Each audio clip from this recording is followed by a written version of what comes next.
Iman adalah DNA atau DNA orang yang percaya. Orang Muslim punya iman, dia juga beriman. Orang Muslim juga melakukan perbuatan baik. Orang Buddha tidak punya iman, dia punya perbuatan baik yang nanti menurut mereka itu menyelamatkan iman mereka. Terus apa yang berbeda dari saudara dan mereka? Kalau Anda menyatakan Anda punya iman, Anda melakukan perbuatan baik, terus apa yang membedakan saudara dengan mereka? Halo? Tidak ada yang berbeda. Kalau kita hanya berhenti membahas tentang iman dan perbuatan,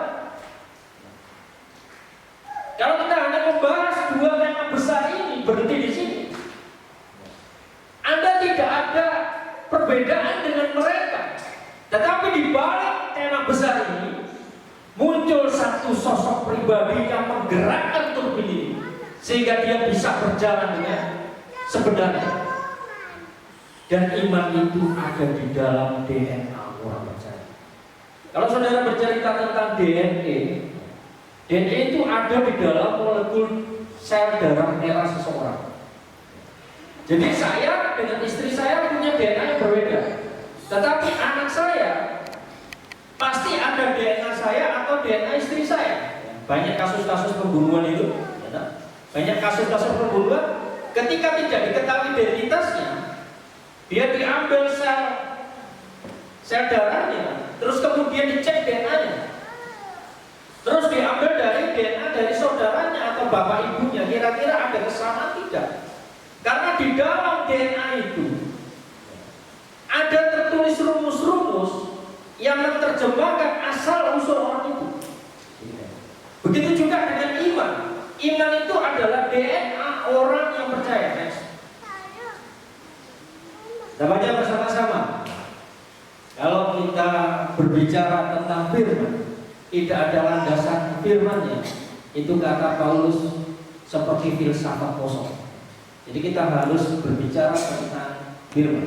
Kita baca bersama-sama Ibrani pasal 11 ayat yang pertama. Ini ayat gampang ya. Kita baca satu persatu. 1, 2, 3. Dasar dari sesuatu yang enggak ada tahunnya. Kita baca bersama-sama kompak. 1, 2, 3. Iman dasar dari segala sesuatu yang kita harapkan. Jadi kalau kita berbicara tentang iman, karena ada fight indeed. Jadi kalau kita berbicara tentang iman, kita berbicara tentang dasar bangunan itu. Kalau bangunan itu katakan foldernya, fondasinya. Itu adalah DNA-nya. Dasar dari segala sesuatu. Ya. Jadi ada yang berbeda sini saudara. Ya. Dia tidak hanya terucap di mulut bahwa aku percaya Yesus. Aku melakukan perbuatan ini karena Yesus yang ada di dalamku, tidak seperti itu, ya. Tetapi iman ini adalah dasar untuk menggerakkan turbin itu, sehingga itu bisa bekerja dalam kehidupan saudara. Hati-hati jangan dibalik saudara. Banyak orang melakukan perbuatan baik kalau agama lain ini ya. Banyak melakukan perbuatan baik supaya dia masuk surga. Tidak. Orang Kristen tidak seperti itu. Orang Kristen dia beriman, dia percaya kasih karunia yang sudah dia terima sehingga dia mampu melakukan perbuatan itu. Kalau orang beriman tidak melakukan perbuatan sesuai dengan nature Tuhan yang ada dalam dirinya, dia tidak bisa dikatakan orang beriman. Jadi orang beriman dia harus sama karakternya seperti karakter Kristus. Dia memanjat Tuhan, kasih karunia itu perlu berkeluar. Dia menggerakkan turbin kehidupan, dia bergerak. Sehingga ketika Pak Aris membantu seseorang, itu bukan karena Pak Aris kepingin masuk surga, tidak. Tetapi karena Pak Aris sudah menerima Yesus, menerima kasih karunia di dalamnya, sehingga dia memampukan dia untuk dia melakukan perbuatan baik. Amin. Jadi jangan dibalik, melakukan perbuatan baik supaya aku masuk surga, tidak. Tuhan sudah mengerjakan segala sesuatu tanpa engkau berbuat sesuatu. Paulus mengatakan apa? Anda diselamatkan bukan karena perbuatan, tetapi oleh karena iman. Terus apa yang membedakan dengan Yakobus? Di sini ada kontradiksi. Ada bantuan mengatakan, oh iman tanpa perbuatan mati, betul.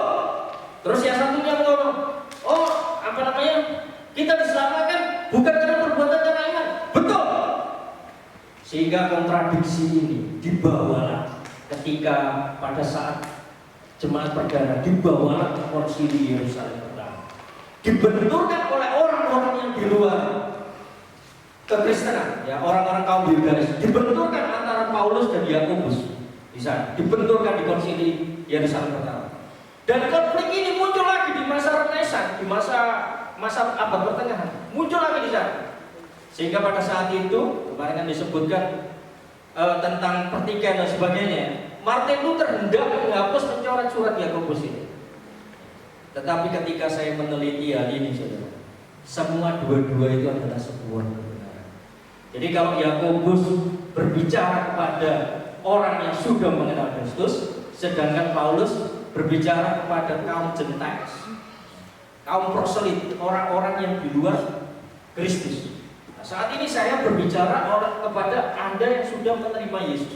Jadi ketika Anda sudah menerima Yesus, Anda sudah percaya Yesus, Anda tidak hanya berhenti di kata percaya, tetapi Yesus yang kau terima ini menggerakkan turbin yang ada dalam hatimu, sehingga dia bisa memampukan saudara untuk berbuat baik. Katakan amin. Katakan amin, halo. Amin, Pak. Ya. Antuk Bu ya. Atau kepingin ayam benar ya. Ya. Jadi Anda dimampukan itu karena Kristus yang ada dalam diri saudara. Seorang bapak gereja mengatakan begini, saudara. Iman adalah mempercayai apa yang tidak kita lihat. Ingat ya, iman adalah mempercayai apa yang tidak kita lihat, dan upahnya adalah melihat apa yang kita percayai. Jadi iman saudara itu iman yang tidak melihat, namun percaya, saudara. Anda percaya itu adalah sebuah perbuatan, kata kerja. Ketika Anda percaya itu adalah sebuah perbuatan. Makanya orang-orang Kristen, gue percaya Yesus, percaya Kristen. Terus apa wujud percayamu? Oh, aku melakukan sebuah tindakan iman, tindakan perbuatan iman. Apa? Aku harus dibaptis untuk menyatakan keimanan. Gitu ya. Next. Seorang tokoh bernama John Piper itu mengatakan begini. Seorang John Piper mengatakan, iman itu adalah bukti kasih karunia. Apa? Perbuatan itu adalah bukti kasih karunia.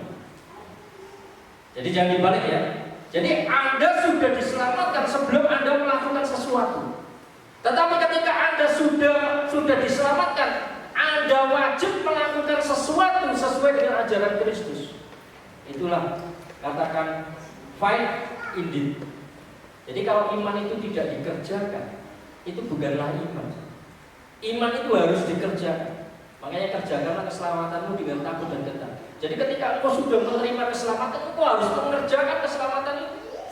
Dengan apa? Itu tadi. Berdoa, terus kemudian belajar, kemudian bersaksi, kemudian melayani.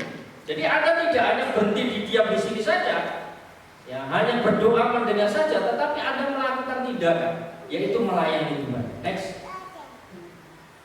Belum tadi Mas, Ibrani 11 ayat 6. Ayo kita baca bersama-sama. Tetapi tanpa iman tidak mungkin orang akan berkenan kepada Allah.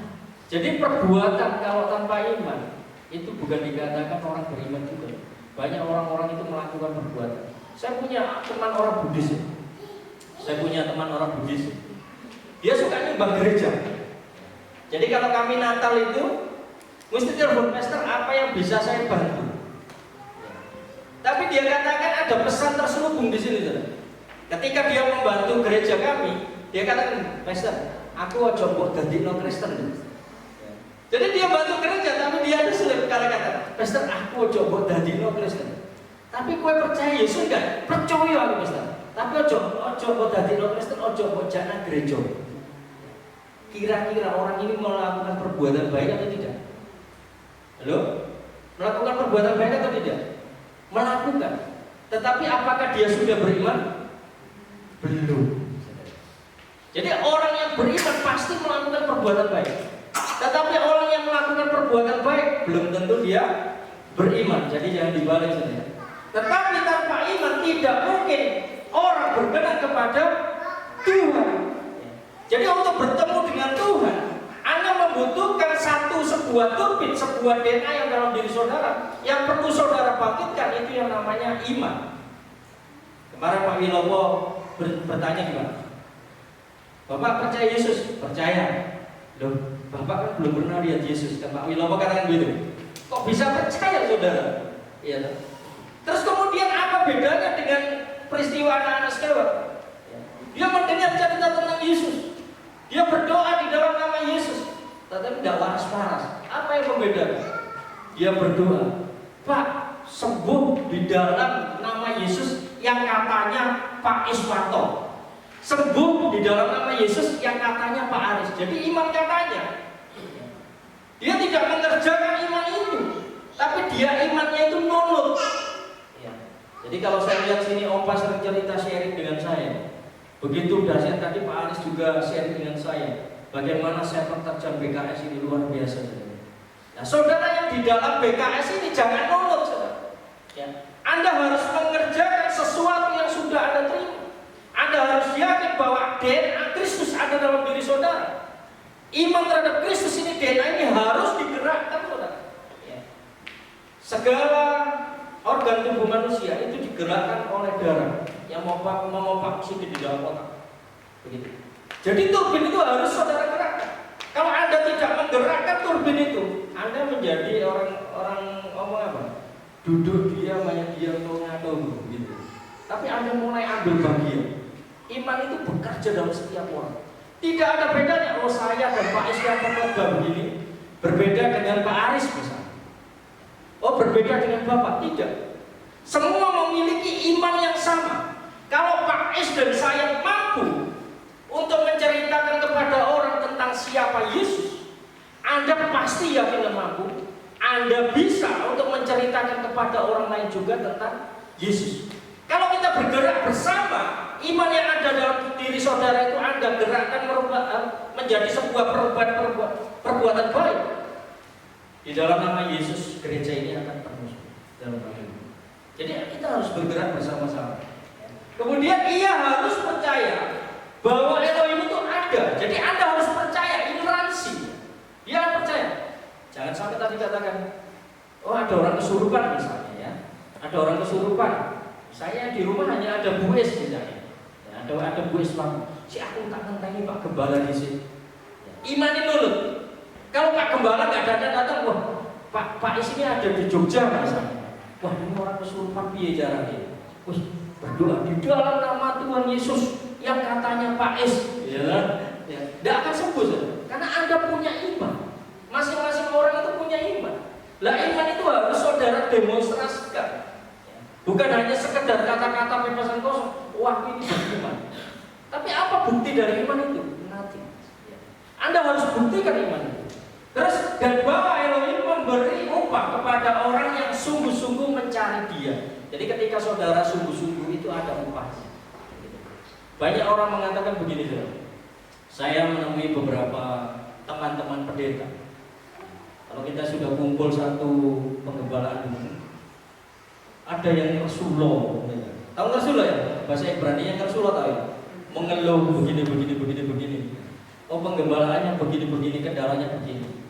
Saya pikir apa yang mereka alami pasti apa yang saya alami juga sama dengan mereka.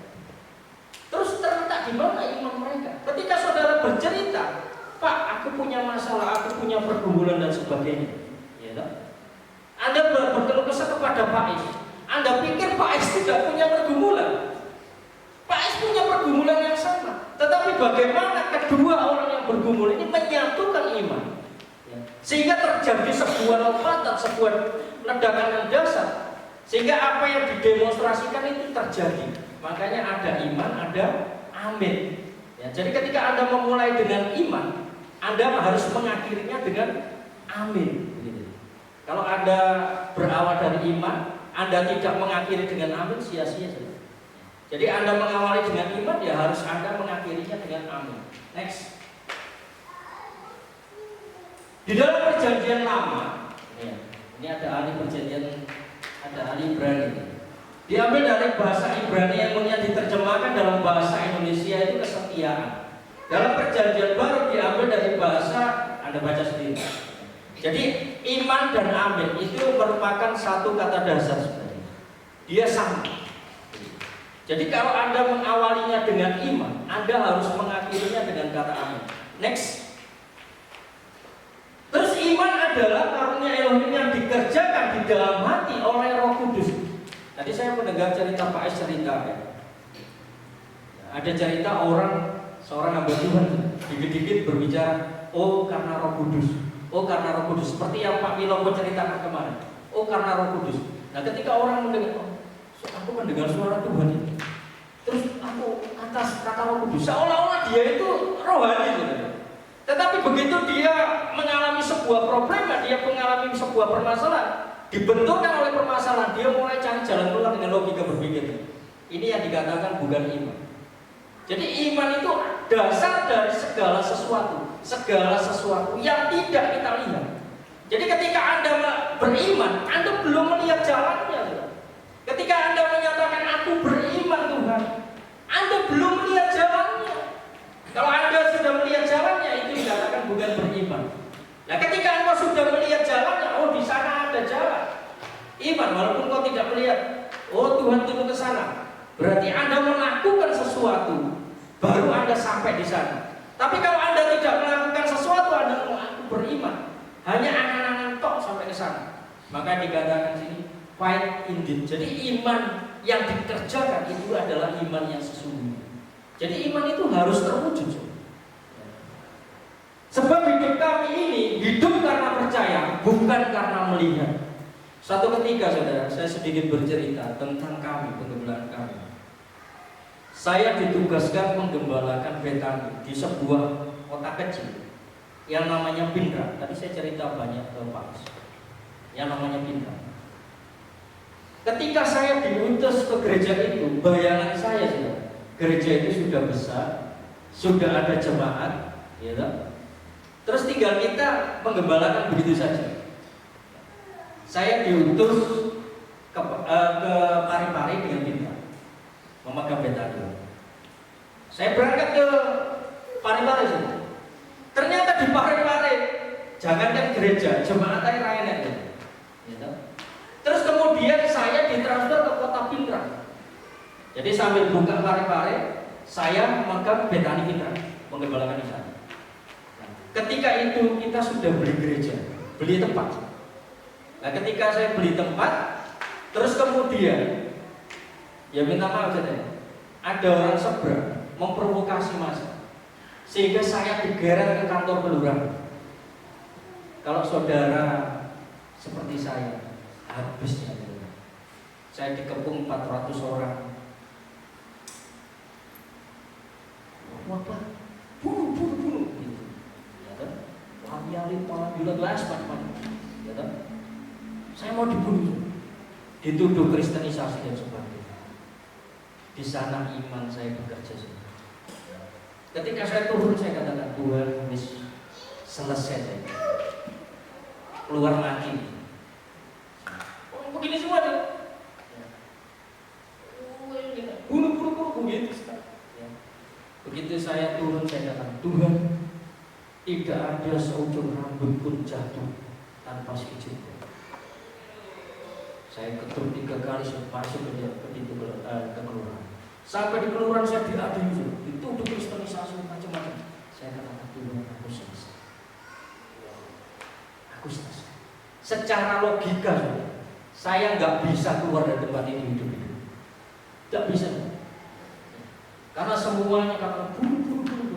Ngeri. Tetapi iman saya bagus. Kalau Tuhan yang ada dalam hatiku dan Tuhan sudah memutus satu tempat ini, Tuhan pasti akan menjaga. Dan akhirnya apa? Saya keluar dari tempat itu tidak mengalami apa-apa. Memang hanya dampaknya ke gereja saja. Gereja tidak diperbolehkan di tempat itu, tapi saya utuh keluar. Jadi iman itu harus didemonstrasikan. Jangan sampai ketika Anda kepepet, iman saudara hilang. Ya tak? Saudara kepepet permasalahan, saudara kepepet pergumulan, iman itu hilang. Makanya kalau Pak Es ingatkan, Weh, eling ngomong wes gak dungun-dungan mumet iki Pak Is kan gitu ya. Ya, mumet ya Pak Is, malah pendetane diseneni. Kok sih enak ngomong kok sing nglakoni iki. Nah, Pak Is pasti ngomong, aku yo nglakoni kan gitu ya. Jadi posisinya iman itu harus didemonstrasikan. Next. Kemudian bagaimana iman ini bekerja dalam diri setiap orang yang percaya. Tuhan Yesus merekayasa DNA manusia. Dari berdosa dijadikan benih ilahi, terjadi pertukaran di sana. Ketika Anda percaya Yesus, DNA saudara yang DNA orang berdosa ini direkayasa oleh Tuhan, ditaruh benih ilahi, sehingga Anda menjadi lahir baru di dalam Kristus. Anda bukan lagi orang yang berdosa, Anda bukan lagi orang yang tidak layak, tetapi Anda menjadi layak, dilayakkan oleh karena pengorbanan Kristus. Terus orang Kristen punya pengharapan karena kelahiran dan pengorbanan Kristus. Jadi ketika Anda memilih percaya tentang Yesus, ada sebuah pengharapan baru dalam diri saudara. Muncul pengharapan yang mungkin dulunya Anda dikatakan orang berdosa. Ketika Anda menerima Yesus, muncul harapan yang baru di sini. Ada sebuah kehidupan yang baru. Anda hidup bersama dengan Kristus. Jadi yang dulunya Anda manusia lama itu mati bersama Kristus, Anda bangkit lagi bersama Kristus. Terjadilah rekayasa DNA Tuhan terhadap orang yang percaya. Di sana ada kelahiran baru. Ini dikatakan ya. Tadi saya banyak mendengar dari Pak Is. Saya bersyukur saya juga belajar kepada Opa ini. Saya menjadi hamba Tuhan ya baru 25 tahun saya berita. Tapi saya baru ketemu Opa ini. Kalau ngiling no saya, kawat bala saudara. Ya, saya banyak belajar sama Opa ini. Ya. Dan yang saya heran, saya ini yang sekarang saya masih bertanya-tanya kepada saudara, Bapak Ibu, terutama Pak Aris yang ada di PKS. Anda di sana ini kok pancet yang milu Opa yopo? Apa yang membuat Anda di sana ini? Aku kok sih pancet yang milu Opa? Pak, apa Pak yang membuat? Apa gantengnya Pak Is Anda ikut? Menurut saya, bagi saya, kalau ikut Tuhan Yesus, ini tidak memandang pendetanya. Nah, ini pelajarannya. Siapa kalau ikut Yesus Ustaz? Itu kita tidak memandang pendetanya. Ya teman, itulah iman. Jadi ketika Anda mengatakan iman, ya, Anda beriman. Anda tidak memandang lagi di sekeliling saudara seperti tadi bilang tadi. Biarpun orang itu mengolok-olok saudara apapun, iman itu tertuju fokus ke depan. Makanya kalau ada domba di Israel, ada bedanya Pak, domba di Israel dengan kambing di Indonesia. Bedanya apa? Kalau domba Israel, gembalanya ada di depan, gembalanya ada di depan, dombanya ada di belakang. Ya. Coba kambing Indonesia, coba ya. Bukan hanya hilang Pak, nyerodok. Ya. Terus diarahkan ke kandang, dipecuti ya. Ya. Saya bersyukur di tempat ini semuanya domba di dalam kambingnya, dia sehingga mendengarkan suara gembala.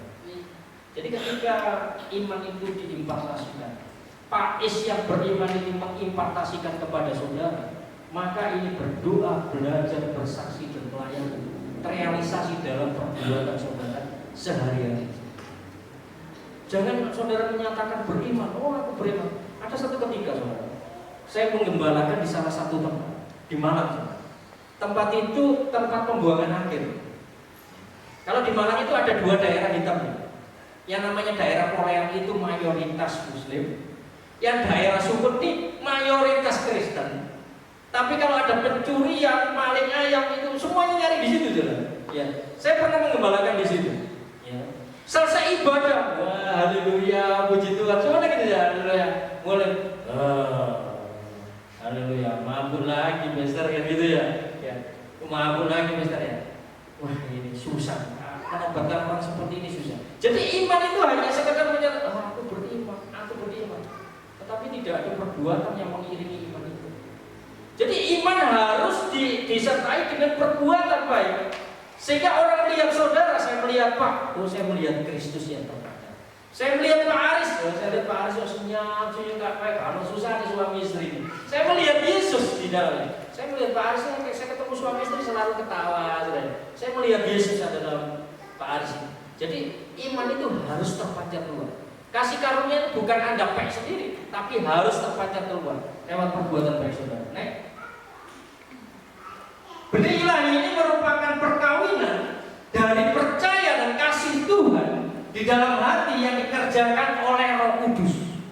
Jadi benih ilahi yang sudah ada dalam diri saudara, iman yang ada dalam diri saudara, itu digerakkan oleh Roh Kudus menjadi sebuah turbin untuk Anda bisa melakukan perbuatan baik.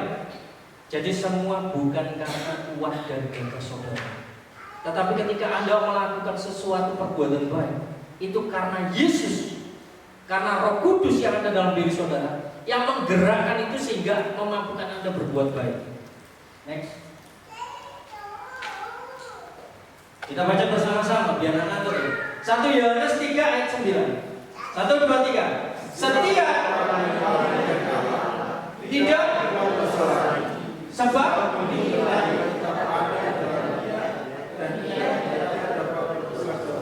karena jadi ketika Anda menyatakan beriman, aku percaya Yesus, ada faith di sana, ada faith, ada percaya di sana. Orang ini sudah dipenuhi oleh Roh Kudus sehingga dia tidak bisa berbuat dosa lagi. Jadi ono wong Kristen, selalu suka hobine berbuat dosa, dia tidak mengalami kelahiran kembali. Ada banyak bertebaran di YouTube, ada Hendena Pirono, terus ada Yahya Waloni yang rektor STB. Dia bukan hanya sekedar rabatan, dia seorang rektor. Orang katakan dipenuhi Roh Kudus, tapi apa yang membedakan? Dia tidak beriman. Dia belum mengalami kelahiran baru. Jadi kalau Anda sudah menyatakan beriman, Anda mengalami kelahiran baru. Firman Tuhan mengatakan setiap orang yang lahir dari Tuhan tidak berbuat dosa lagi.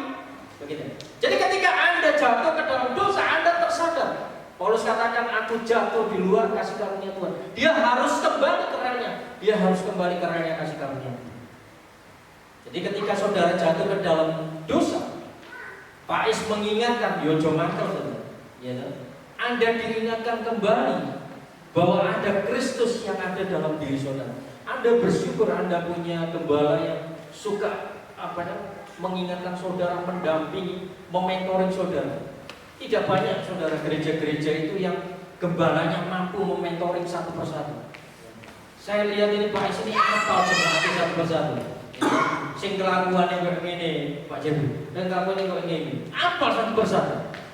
Berarti Anda memiliki gembala yang luar biasa, yang memperhatikan saudara. Jadi Anda adalah orang-orang yang terlahir dari benih ilahi. Katakan, aku terlahir dari benih ilahi. 1, 2, 3. 1, 2, 3. Jadi kalau Anda terlahir dari benih ilahi, Anda tidak dapat berbuat dosa. Jadi yang dikatakan berdosa itu, dia menyangkut hal daging.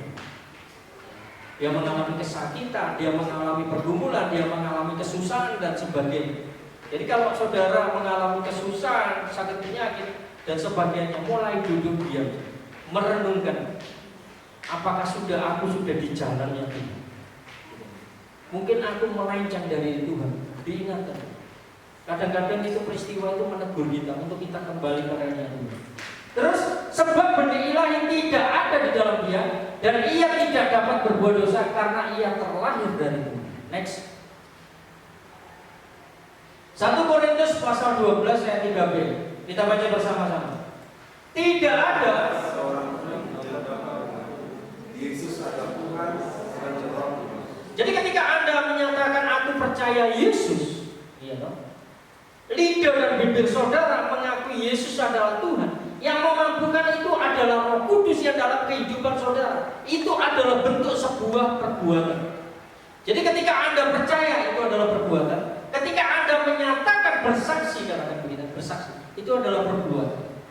Jadi perbuatannya bagaimana yang menurut Yakobus ataupun menurut Paulus ini yang berbeda, tidak ada perbedaan.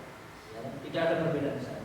Jadi dia fokus di pengajaran. Bersyukur saudara, Anda memiliki gembala yang suka belajar dan suka mengajar. Karena kekuatan telinga itu berbeda. Ya, coba jemaat apa Pater, Pak Escobar. Oh ini Ibrani begini, ini Yunani di sini, di sana. Itu ya. Kalau di sini dok, nyala terus ya. Nah ini yang perbedaan BKS. Bersyukur itu Pak Es kenceng di pengajarannya. Coba jemaat kami di sana. Wah ini bahasa Ibraninya gini, bahasa Yunaninya gini, yang di pojok. Gitu ya. Tapi di sini enggak, saya nyala semua ya. Fokus pengajaran. Next. Jadi ini yang bedakan. Saya perlu belajar dari BKS juga ini, guys. Yakobus 2 ayat 14 sampai ke 26. Kita baca bersama-sama. Apa gunanya?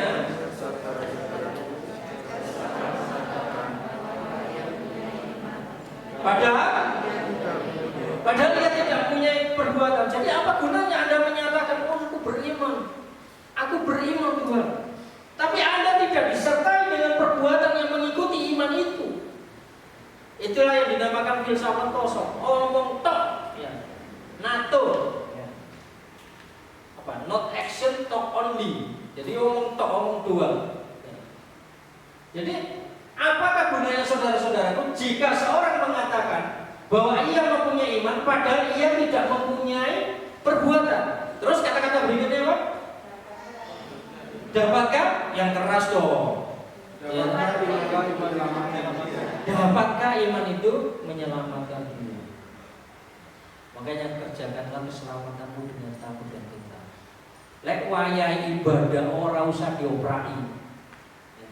Karena ibadah itu bukan untuk nyenengno Pais. Gitu? Bukan supaya sungkan ke bues karena dilumuni terus, gak ibadah terus teko ibadah. Tidak seperti itu saudara. Tetapi firman Tuhan mengatakan bahwa ia mempunyai, padahal ia tidak mempunyai perbuatan. Dapatkah iman itu menyelamatkan dia? Kira-kira dapat tidak Pak? Pak Aris, kira-kira dapat tidak? Dapat saudara. Kenapa? Anda sudah diselamatkan oleh karena pengorbanan Kristus. Jadi Anda tidak ada perbuatan apapun yang dapat mengubah keselamatan dalam hidup saudara. Itu prevent grace katanya John Calvin. Tidak ada apapun yang dapat mengubah. Tetapi ketika Anda menerima keselamatan ini harus saudara kerjakan. Sehingga orang bisa melihat, oh ini lho wong Kristen modelnya ini. Karena dilihat dari apa? Dari perbuatannya. Sebenarnya saya mengajarkan kepada jemaat saya ini tingkatannya beragam. Dari mulai pembantu rumah tangga sampai ada yang pinter-pinter gitu ya. Ada yang suka belajar juga. Gitu. Ada yang anak-anak SD, 4 orang di tempat saya. Saya mengajar Injil itu bukan berbicara tentang kitab Kejadian sampai dengan Wahyu. Injil itu berbicara tentang kabar baik. Kabar baik itu apa? Yesus yang ada dalam dirimu ini. Kabar baik. Jadi ketika orang melihat engkau, dia melihat Yesus yang ada dalam dirimu. Inilah Injil. Jadi kalau Anda berbicara tentang Injil, menginjili orang, gak perlu Anda bawa kitab Kejadian sampai Wahyu, apal kitab Kejadian sampai Wahyu. Gak perlu. Jadi ketika Anda menyaksikan, orang lain menyaksikan, oh orang ini Pak Aris ini kok baik ya? Kok suami istri kayak marem, kayak kalau masalah nih guyang Bu Aris ini ya. Dan itu kita sudah melihat Yesus yang ada dalam dirinya. Dia sudah melakukan perbuatannya. Ya. Dan perbuatan itu memancar keluar saudara, tanpa dibuat-buat. Jadi orang beriman itu melakukan perbuatan tanpa dibuat-buat. Dia nature Elohim itu mengalir. Begitu saja. Next. Kita baca bersama Yakobus pasal 2 ayat yang ke-18. 1, 2, 3. Tetapi mungkin ada padamu ada iman dan padamu ada perbuatan. Aku akan menjawabnya. Tunjukkanlah kepadaku imanmu itu tanpa perbuatan, dan aku akan menunjukkan kepadamu imanku dari perbuatan. Jadi itulah yang membedakan orang Kristen dengan yang lain. Dia katakan begini, oh aku ini kan sudah berbuat. Terus yang satunya lagi dikatakan tadi, orang ini sudah beriman. Tetapi dia katakan begini, tunjukkanlah kepadaku imanmu itu tanpa perbuatan, dan aku akan menunjukkan kepadamu imanku dari perbuatan-perbuatan. Jadi ketika engkau melakukan perbuatan baru dan orang itu tahu engkau orang Kristen, itu Anda tidak perlu menginjil. Injil itu sudah keluar dari dalam diri. Orang lihat itu, oh ibu itu kok senyap, kelihatan damai sejahtera, ngomongnya adem, gitu. Ngomongnya adem, gitu. Tiba-tiba dia tanya, Bu, ibu ini ke gereja mana? Setelah itu mulai, oh aku nih gerejone Pak Is. Oh berarti gereja itu ngajarnya benar. Aku tak melu. Begitu. Banyak jemaat-jemaat di tempat saya, saudara. Ini sekedar kesaksian juga. Jemaat saya itu banyak jemaat injili jemaat. Jadi kami hamba-hamba Tuhan ini cukup diringankan. Jadi jemaat injili jemaat, mereka tidak berbicara tentang kita perjanjian sama dengan Tuhan. Mereka hanya berbicara tentang kebaikan Tuhan. Ketika mereka berbicara tentang kebaikan Tuhan, dia bercerita Tuhan itu sudah menjawab hidupmu, merubah, memulihkan aku seperti itu. Oleh dia tanya, kok ini gereja di? Kok iso? Saya tanya, angkat jarimu di sini. Siapa yang ex-muslim? Satu. Bapak, mulai kecil Kristen. Pak Aris? Hanya satu orang. Dua. Tiga. Ada? Ada? Jemaat kami 80% ex-muslim. Yang gawe ini injili jemaat, ya teman-teman yang dari ex-muslim. Itu wong Kristen. Kenapa dia mampu? Karena dia menyadari bahwa iman itu hidup. Saya masih teringat kata-kata Pak Is terngiang di telinga saya ketika retret di Awamata. Kita harus menghidupi firman itu, kata Pak Is. Anda yang menyatakan iman, Anda bisa menyatakan beriman, Anda harus menghidupi firman saudara. DNA yang ada dalam diri saudara ini harus Anda pancarkan keluar, sehingga orang tahu, oh Pak ini punya identitas seperti ini. Berbicara tentang iman itu berbicara tentang identitas kita di dalam Kristus. Itu yang membedakan. Orang yang lain menyatakan juga beriman, apa yang beda? Tidak ada beda. Tetapi orang Kristen ketika dia menyatakan beriman, ada identitas, ada materai surgawi yang terpancar, bahwa Anda adalah warga surgawi yang hidup di dalam dunia. Begitu. Anda harus membawa suasana surga ini ke dalam dunia. Dan di wong Kristen sini teman-teman. Jangan sampai di gereja mak ya. Istilahnya bukan jadi history maker. Nah, history maker tau ya, mencetak sejarah ya, tapi jadi trouble maker. Ngerusui gembala, ngerusui kacanya dan sebagainya. Ya. Tunjukkan bahwa Anda itu punya iman. Dan iman itu harus Anda kerjakan. Pastor, aku gak iso nginjil. Pak Es, aku itu gak iso khotbah. Iman tidak berbicara tentang perbuatan di atas iman, tetapi iman berbicara tentang karakter hidup, perbuatan hidup yang berfaedah, bermanfaat bagi orang lain. Ya, next.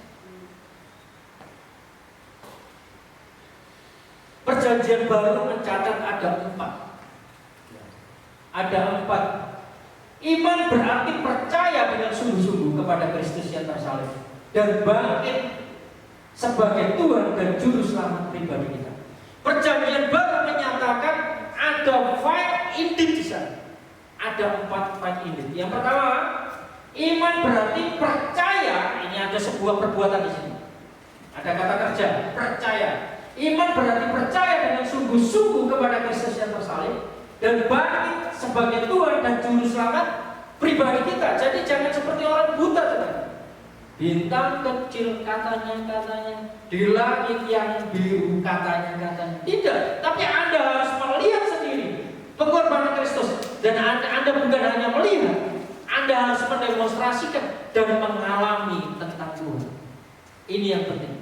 Banyak orang yang berKTP Kristen, tapi dia tidak mengalami tentang Tuhan. Mulai kecil Kristen sampai gede Kristen, dia tidak mengalami tentang Tuhan. Bersyukurlah Anda yang ex-muslim. karena Anda mengalami tentang Tuhan, baru engkau percaya Yesus. Jadi bagi engkau yang ex-muslim, ya, engkau sudah mengalami Tuhan dan engkau sudah percaya, engkau menghidupi imanmu, dan saat ini saatnya Anda berbuat sesuatu atas imanmu sehingga imanmu itu terpancar Tuhan. Bagi Anda yang ex-muslim, Anda harus disampaikan oleh Allah. Jadi sabda itu harus hidup, menghidupi kau sabda.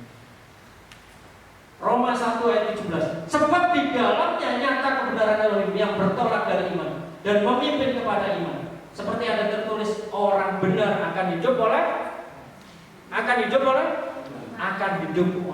iman. Jadi kalau Anda tidak beriman, ini dibalik, analogi ini dibalik. Orang benar akan hidup oleh iman. Jadi kalau Anda tidak beriman, berarti Anda bukan orang yang benar. Ya. Jadi orang benar itu hidup oleh imannya. Iman itu harus hidup. Begitu. Jangan sampai Anda KTP-nya Kristen, ini zaman dulu ya. Ini saya ingat papa saya. Papa saya itu suka ke gereja. Papa saya. Tapi zamannya SD/SB Kasok pun. Gedenya SD/SB Kasok itu. Sampai nggak tidur. Betul Pak itu? Kristen opo ini gitu ya. Untung anak-anaknya nggak ada yang kenal begitu sih. Kami tidak kenal begitu. Jadi dia betul dia beriman, dia KTP-nya iman, tapi dia tidak hidup dengan benar. Jadi orang yang benar, orang yang beriman pasti orang benar. Tapi orang benar belum tentu dia beriman. Jadi Anda harus beriman dulu, sehingga iman itu menggerakkan Anda menjadi sebuah kebenaran. Jadi Anda yang tidak layak, Anda yang tidak benar, Anda dibenarkan oleh pengorbanan Kristus, sehingga Anda melakukan perbuatan ini. Perbuatan ini dibenarkan oleh karena pengorbanan Kristus. Yang kedua, perjanjian baru mencatat tentang sebuah perbuatan keimanan. Iman meliputi pertobatan, yaitu berbalik dari dosa dan penyesalan yang mendalam, repent. Makanya perlunya retreat. Dikatakan retreat. Re itu kembali. Retreat itu merefleksikan diri kembali. Jadi saudara di sini bukan Anda sekedar mendengar khotbah, mendengar sesi, itu tidak banyak sama dengan saudara di gereja ini, enggak perlu retreat. Ya. Jadi perlunya retreat itu apa? Yang mengingat kembali, remembering, repent, berbalik. Yang dulunya mungkin saudara sepanjang 2022 Anda jatuh di dalam dosa. Anda yang 2022 Anda terjauh, terbuang dari Tuhan, Anda repent, Anda kembali, retreat, bernostalgia kembali. Anda saat Anda bertemu dengan Tuhan.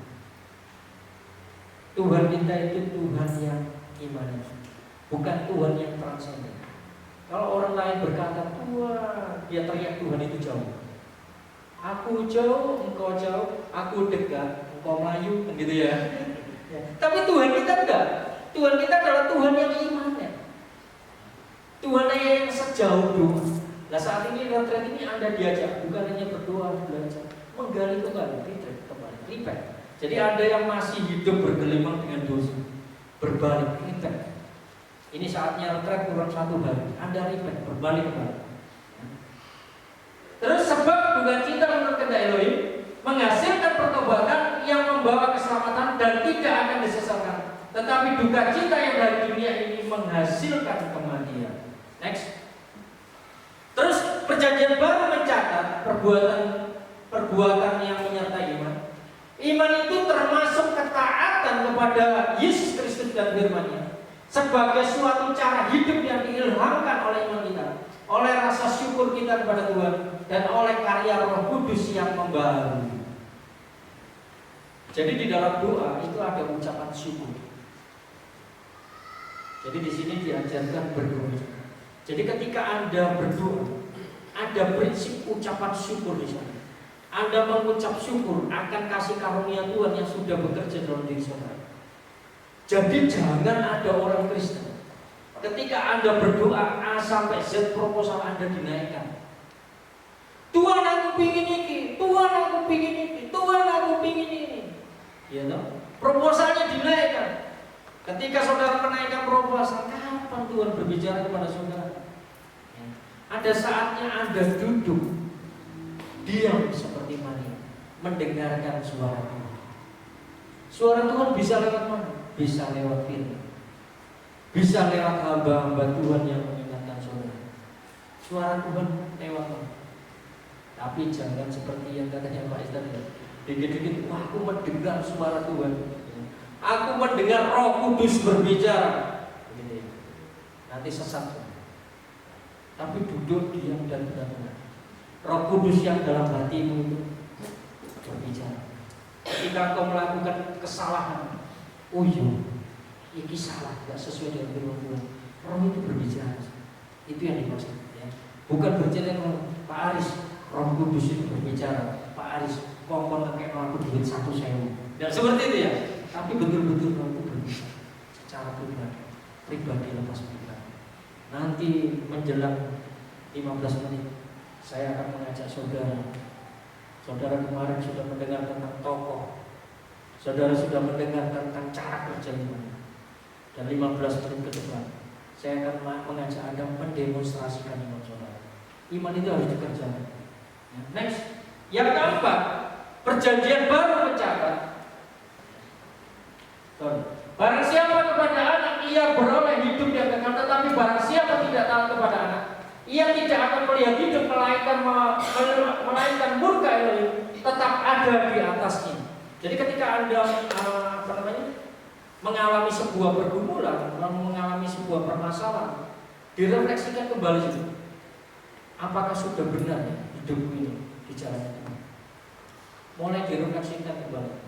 Kalau aku mengalami permasalahan demi permasalahan kok seolah-olah jalan buntu ini tidak jalan pulang. Mulai Anda refleksikan kembali. Kemudian yang terakhir, perjanjian baru mencatat iman meliputi pengabdian pribadi yang sepenuh hati dan ikatan kepada Yesus Kristus, terungkap dalam kepercayaan kasih, rasa syukur dan kesetiaan. Iman dalam pengertian ultima tidak dapat dibedakan secara jelas dengan kasih. Jadi orang yang beriman itu adalah orang yang penuh kasih. Paulus mencatat, cuma kau bisa berbicara malaikat, ya, tetapi kalau kau tidak memiliki kasih, saya ulang pemain musik maju ke depan. Apabila kau tidak memiliki kasih, sia-sia. Jadi iman dan kasih itu tidak ada perbedaan tipis kan. Jadi ketika Anda memiliki iman, pasti Anda memiliki kasih. Iman menjadi suatu tindakan pribadi dari pengorbanan dan penyerahan diri yang diarahkan kepada Kristus. Next, pemain musik saya undang maju ke depan. Kasihlah Tuhan Elohim dengan segenap hatimu dan dengan segenap jiwamu dan dengan segenap akal budimu. Next, kita cepat saja. Saya butuh 15 menit. Kita akan berdemonstrasi kuasa. DNA Elohim ada dalam dirimu. What's next? Jadi Anda harus menyadari bahwa DNA Tuhan itu ada dalam diri saudara. Jadi iman itu adalah DNA yang dalam diri saudara.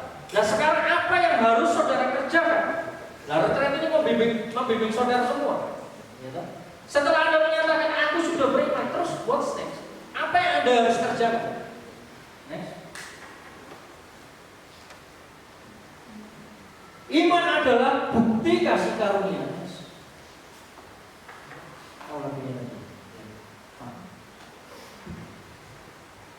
Terus apa yang Anda harus kerjakan sekarang? Firman Tuhan, apa saja yang kamu minta dan doa, percayalah bahwa kamu telah menerima, maka hal itu akan diberikan kepadamu. Jadi yang harus Anda kerjakan saat ini yang pertama, percaya. Kedua, percaya itu harus dikerjakan. Sehingga iman saudara itu bukan berhenti di visi, bukan berhenti di mimpi, tetapi iman itu menjadi kenyataan. Kita bangkit berdiri. Saya ajak saudara melingkar. Anda sekarang harus mendemonstrasikan iman saudara. Melingkar saudara. Saya butuh 15 menit, izin Pak Es. Belum setengah 9, setengah 10. Ya, melingkar.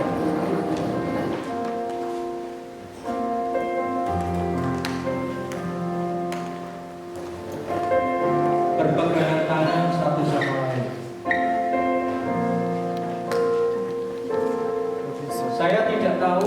saudara di sini memiliki pergumulan apa. Saya juga tidak tahu saudara di sini mungkin punya sakit apa. Saya juga tidak tahu Anda di sini mungkin Anda memiliki doa yang belum terjawab. Saat ini satu orang mendoakan orang di kanan kiri saudara. Anda harus mendemonstrasikan iman. Iman kalau tidak didemonstrasikan, dia hanya sekedar mimpi. Iman harus disertai dengan perbuatan. Engkau harus melangkah. Ketika Musa keluar dari tanah Mesir, dia membawa bangsa Israel. Dia melihat ke belakang, tentara Firaun mengejar dia. Dia melihat ke depan, ada tembok besar di sana, ada laut besar di sana. Dia tidak bisa seberang. Tetapi saat iman itu muncul dalam dirinya, dia melangkah dengan langkah-langkah kecil. Laut itu tersibuk. Saat ini saya mengajak saudara, kita demonstrasikan. Kita nyanyikan satu pujian.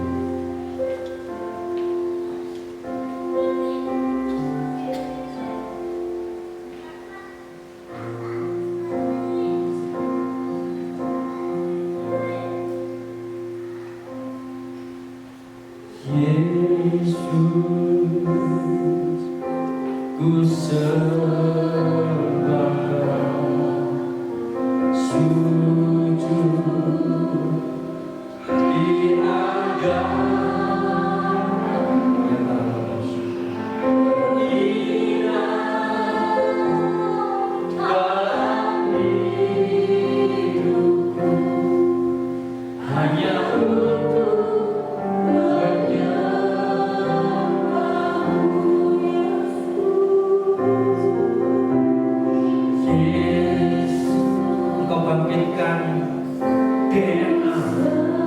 yang ada dalam dirimu, sehingga DNA itu memampukan untuk melakukan perbuatan-perbuatan sesuai apa yang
bergerak ke dalam hidup mereka. Biarlah iman mereka menggerakkan mereka untuk dapat melakukan perbuatan-perbuatan baik, untuk mengerjakan keselamatan yang ada dalam diri mereka. Terima kasih Tuhan, terima kasih. Ya